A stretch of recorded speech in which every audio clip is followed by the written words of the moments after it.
Qulu salam qardaş. Qulu qardaş. 15 baş belə birinci qarnında xam çiçəkləri var. Hamısı boğaz. Qulu bunları satası oldum qardaş. Pul ehtiyacdı. Heyvana yer almalıyım. Hamısı özümə saxladığım heyvanlardır. Hamısı birinci qarnında. Hamısı da boğazdır. Bunları atkilə yaxın dost qardaşa və kimə ehtiyac olsa bunu satacağım. Pul lazımdır qardaş. Satılmalıdır bu heyvan. Hamısı da super heyvanlar. Görürsən ümid heyvanlardır. Yaraşıqdır hamısı. Belə ətraflı çəkirəm bax ki.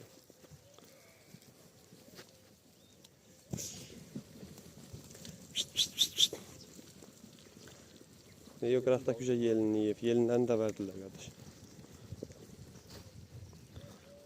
Maşallah olsun, yaraşıqdır hamısı.